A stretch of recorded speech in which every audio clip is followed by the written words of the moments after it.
इति क्षेत्रं तथा ज्ञानं ज्ञेयं चोक्तं समासतः मद्भक्त एतद्विज्ञाय मद्भावायोपपद्यते।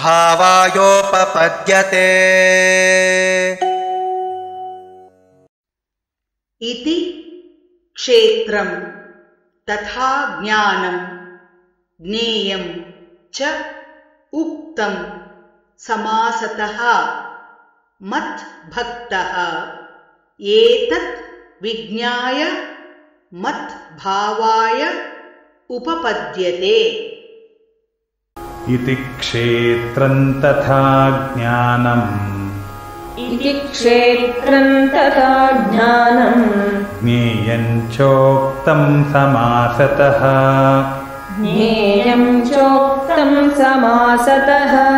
मद्भक्त एतद्विज्ञाय मद्भावायोपपद्यते।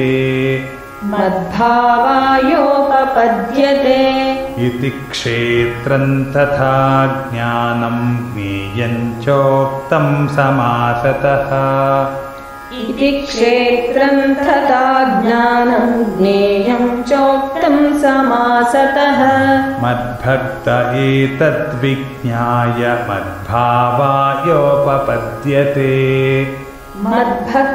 एतद्विज्ञाय मद्भावायोपपद्यते।